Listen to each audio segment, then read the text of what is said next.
Querida, vamos comer ferida? Ferida não me seduz, prefiro um copo de pus. Ah, pus só no prato e depois do banho. Eu gosto mesmo é de um pouco de ranho. Achou nojento, cara? Sabe o que é? É que tem muita gente que vê os episódios do Não Vai Cair no Enem na hora do almoço. Então a gente está fazendo uma homenagem especial para essas pessoas. Ah, tá bom, foi de mau gosto. Vamos então para um costelão 24 horas, ou então um fígado acebolado, ou então para quem gosta de miolos, ou quem sabe você quer trocar essa história em miúdos.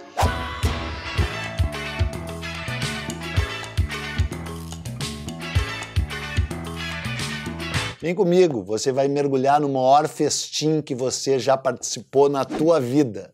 Vamos comer, João, vamos comer, Maria. Radical, radical, venha ver como era o banquete canibal. Cara, de todos os costumes bárbaros que professavam os nativos brasileiros quando da chegada dos europeus ao Novo Mundo, nenhum os espantou mais do que os requintes tétricos do banquete antropofágico. E nada mais natural, né, cara?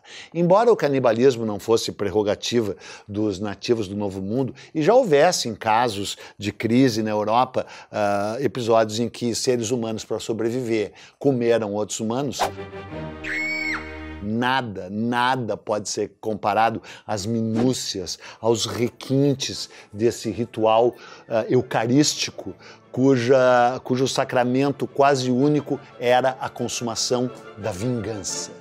Cara, as tribos tupis que ocupavam toda a costa do litoral brasileiro eram todas primas, quase irmãs entre si, mas o que realmente as unia era uma teia de uma vingança infindável, que até tinha toda uma explicação mitológica por que Potiguar odiava Tabajara, por que Tabajara odiava Caeté, por que Caeté odiava Tupinambá, por que Tupinambá odiava Tupiniquim. Eles eram todos aparentados, mas eles viviam o tempo inteiro em guerra entre si, eles não queriam a paz, eles odiavam a paz, eles gostavam de guerrear, eles eram afeitos à guerra. A guerra era sagrada para os povos tupis. E mais sagrado ainda do que a guerra era a consumação dessa vingança quando você devorava o inimigo. E isso era de tal forma que para um guerreiro tupi ser enterrado na terra e ser comido por verme era a coisa mais vil, mais degradante que existia. A verdadeira sepultura de um guerreiro tupi era o estômago do seu inimigo. Os caras que eram comidos gostavam de ser comidos, porque eles sabiam que iam dar continuidade a esse ciclo infindável de vingança. Tanto é que isso era declarado nessa missa, nesse ritual, nesse festim canibal, nesse banquete antropofágico que eu vou servir para você agora aí na hora do teu almoço. Cara, esse ritual que era realmente minucioso, que seguia regras de etiqueta muito claras, né? Ele foi descrito em minúcias, especialmente pelo Hans Staden. Você já viu aqui o episódio sobre o arcabuzeiro, sobre o soldado da fortuna, sobre o mercenário Hans Staden, que foi capturado em Bertioga em 1554 e que assistiu e depois descreveu em minúcias como isso acontecia. Mas não foi só ele. O Jean Delery, o pastor protestante que viveu no Rio de Janeiro, na ilha de Villegagnon, e também o André TV, que era um franciscano, era inimigo do Léry. TV e Léry se odiavam, tomaram parte nessas guerras religiosas que eclodiram também aqui no anfiteatro da Guanabara durante a ocupação francesa. Eles também escreveram livros maravilhosos no qual eles descrevem o ritual antropofágico. Portanto, tem várias fontes documentais que mostram como é que isso acontecia. E era verdade, foi assim, é incrível. Depois, um francês, no século XX, Alfred Métraux, foi o cara que realmente estudou isso já pela ótica da antropologia, não da antropofagia, e da etnologia, né? E concluiu que realmente era um ritual profundamente religioso. A coisa era assim, eles travavam essas guerras, e quando você capturava um cara, esse cativo, esse prisioneiro, pertencia àquele que primeiro o houvesse tocado nele no campo de batalha. E então esse cara era conduzido, ou outros, né, vários às vezes, depois de uma guerra, eram conduzidos amarrados pelo pescoço até a taba, até a aldeia dos vencedores. Quando ele entrava na aldeia, ele entrava amarrado pelos pés e pelas mãos e tinha que entrar pulando e tinha que dizer: chegou vossa comida pulando. Que é uma frase que depois seria bastante usada pela Tarsila do Amaral, pelo Oswald de Andrade, né? Mas isso a gente vai chegar lá porque nós ainda estamos nos fatos verídicos, né? E aí quando ele entrava, as crianças e as velhas jogavam cascas de frutas, pequenos pedregulhos nos caras e diziam: nós vamos te comer, nós vamos te comer, nós vamos te comer, né? E de fato iriam. Só que depois desse momento, depois dessa humilhação, depois dessa degradação pública, esse prisioneiro era bem tratado. Ele passava a fazer parte da tribo que ia devorá-lo. Até porque eles falavam a mesma língua, eles eram parentes, eles eram primos, eram aparentados. E o cara logo recebia de presente uma filha ou a própria mulher do seu captor. Ele podia lá transar com a filha do cara, com a mulher do cara, barará, maior liberalidade tupi, muito bom, etc. E ficava morando na própria oca do seu captor, ou numa oca próxima, né? E aí botavam um colar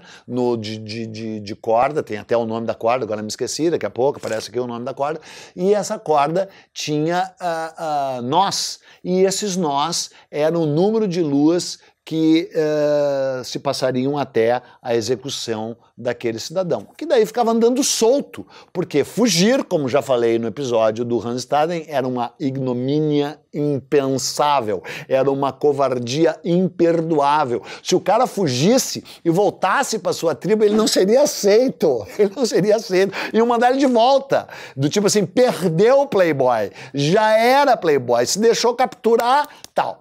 Bom, aí chegava então, ia se aproximando a data da execução do cara, que estava ligado a uma lua, determinado momento da história, baraná, porque não era assim na maior, entendeu? Era um ritual, era um banquete, né? E os momentos que antecediam o banquete propriamente dito duravam de 5 dias a 1 semana. Né? E aí, na véspera da execução, tinha um super beberragem de cauim. Cauim, você sabe, é claro que você sabe, era um fermentado de mandioca, que é o seguinte, cara, 51 é fichinha. O cara tomava um talagaço daquela mandioca, que era feita com mandioca e cuspe. Quem faziam eram as velhas indígenas, velhas mesmo, assim, a partir de 40 anos de idade, era tido como velha nas tribos, e eles ficavam lá sem dente, cuspindo num caldeirão cheio de mandioca ralada, que daí fermentava e dava uma bebida poderosésima, cara, um absinto, um abcego, um abimudo, assim, o cara tomava e... Bom, eles ficavam bebendo, homens e mulheres, ficavam bebendo aquela porra a noite inteira, inteirinha, e ainda cara, assim, ó, se ouviam os cânticos, né? Se ouviam as rezas rituais, ecoavam pela mata inteira. E o cara ali já sabendo que ia ser morto, né, cara? Bom, aí amanhecia o dia da execução. Quando amanhecia o dia da execução, o que ia ser devorado, era banhado com toda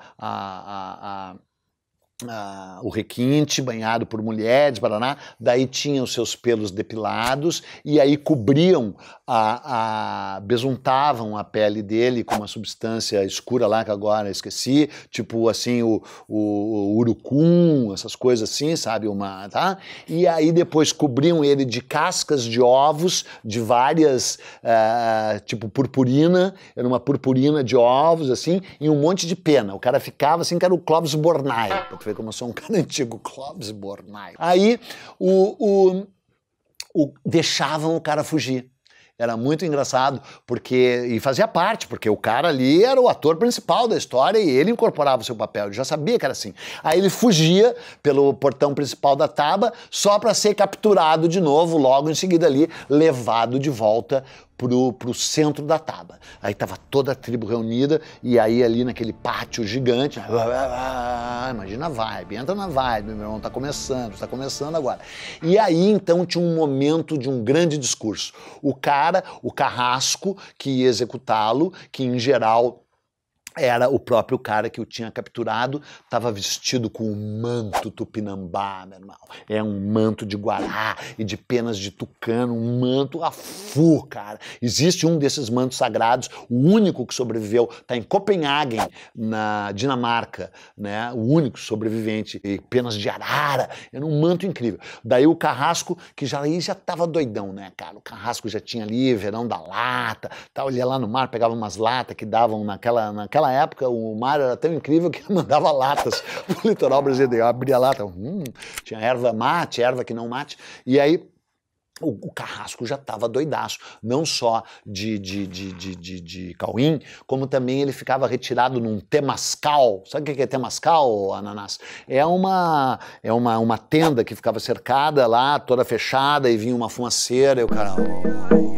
Porque não era assim, né, cara? Não era na maior. E aí ele pegava eu não me lembro, Ibirama, eu acho que é Ibirama. Se eu errei o nome, aparece o nome certo aqui, que era a clava ritual. A clava que o cara ia ser abatido, cara, ela ficava uma semana pendurada dentro de uma tenda sagrada, onde era incensada e era untada com óleos especiais, parará. Sobreviveu também uma dessas clavas, tá em um museu em algum lugar, sei lá, em Berlim, no cacete, sei lá, não sei, não interessa, mas existe uma dessas clavas ainda, que era de uma madeira nobre e tal.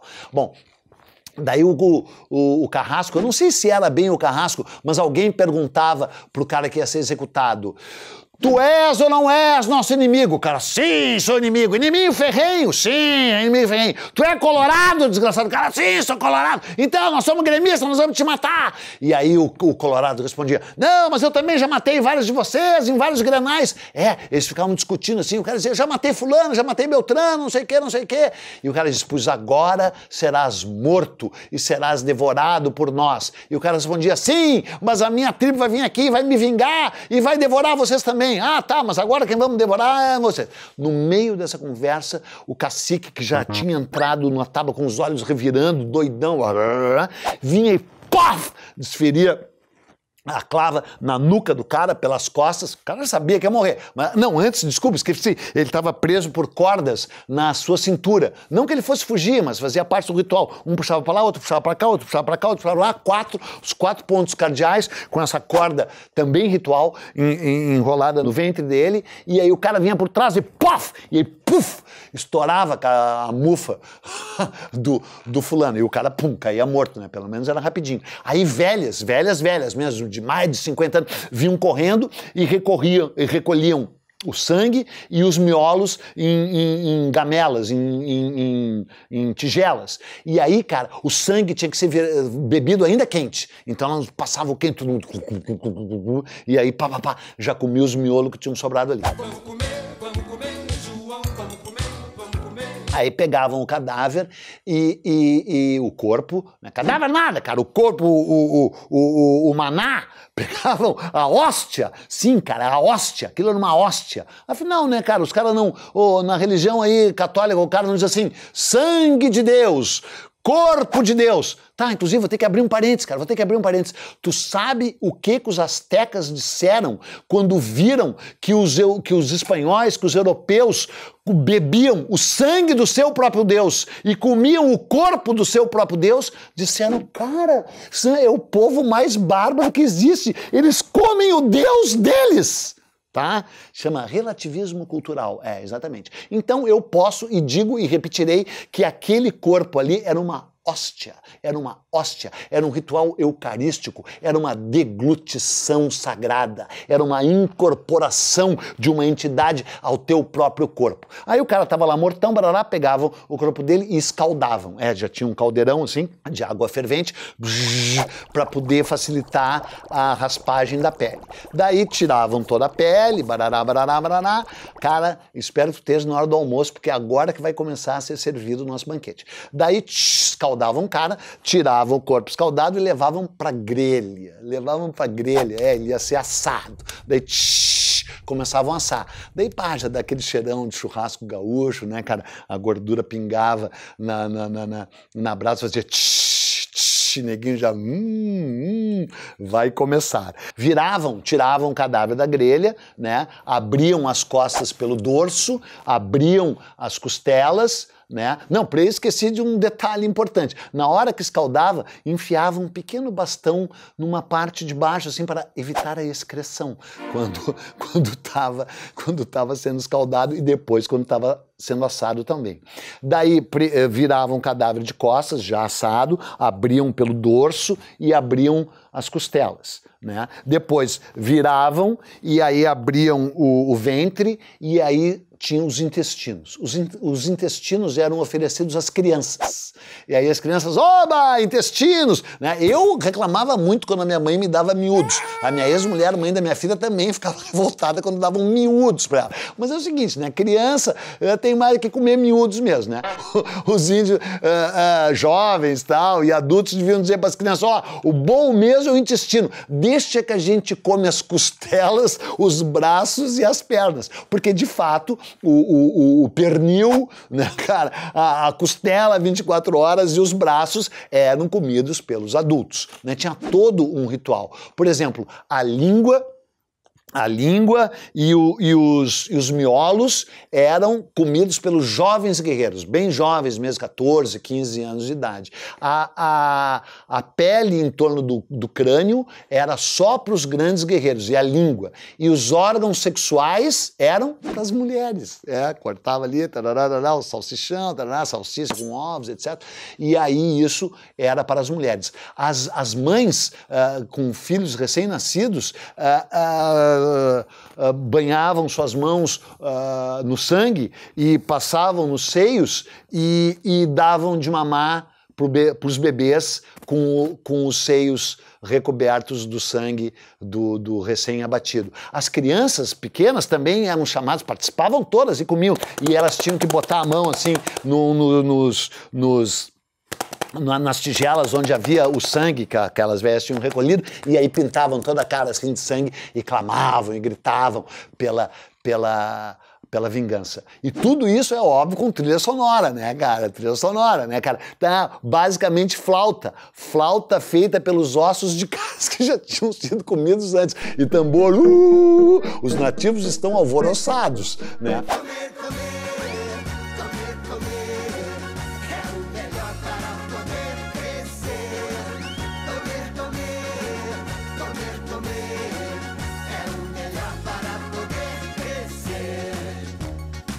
O Hans Staden viu, como já contei no episódio dele, a execução de 2 irmãos portugueses, os irmãos Braga, né? E aí ele não achou do mais agradável, né, cara? Então, cara, essa comelança e bebelança, porque daí eles continuavam bebendo o cauim enquanto professavam esse ritual, durava 4 horas, cara, 4 horas.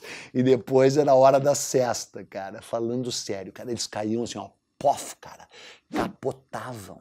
capotavam de bucho cheio na chapa e bebum total.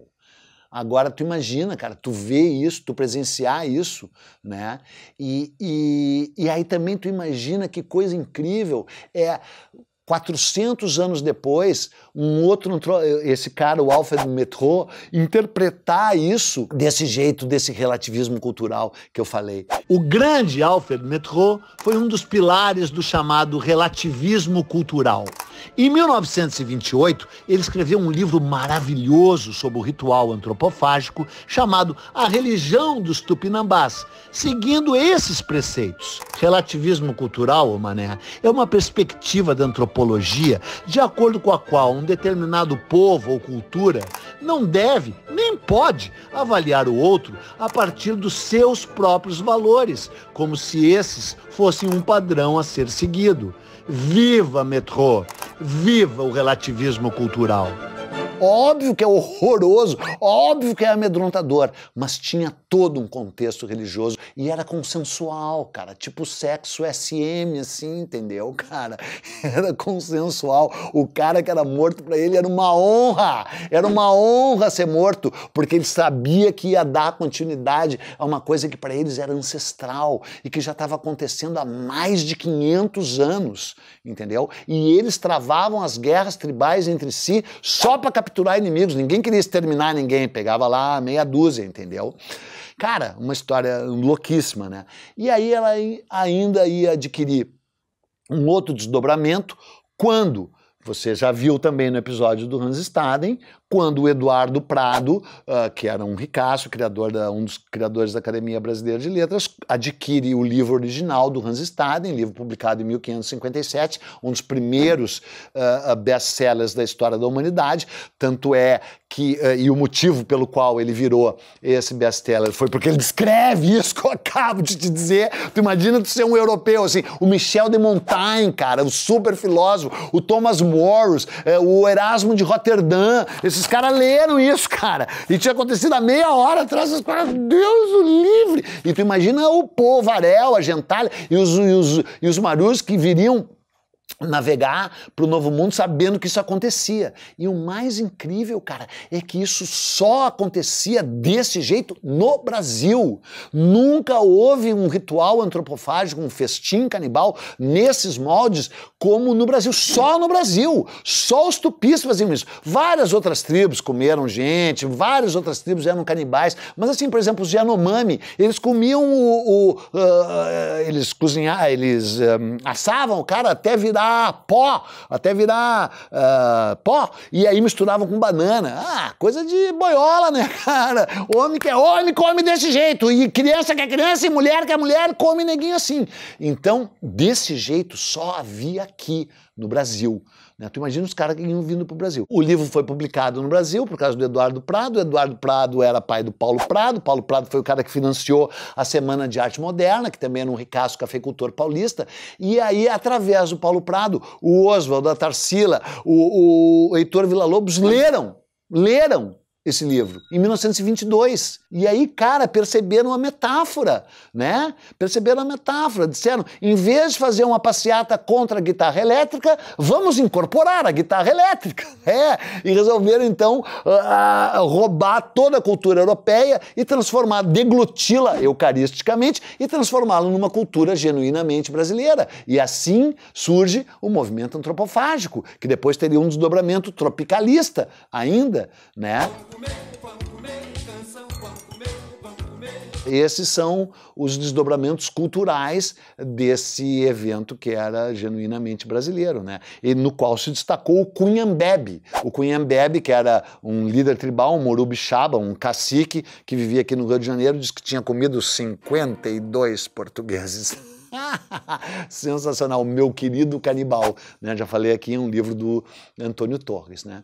Então é isso, a gente queria te servir esse repasto, queria te servir essa refeição requintada, né? Esperamos que você esteja com o seu guardanapo de linho, né? E também tenha o seu babador de linho e tem um guardanapo também bastante eficiente para se alimentar de cultura. E qual é o único lugar que tem um banquete toda quarta-feira? É o canal Buenas Ideias. Espero que você esteja saciado, espero que você faça digestão e espero que você se alimente.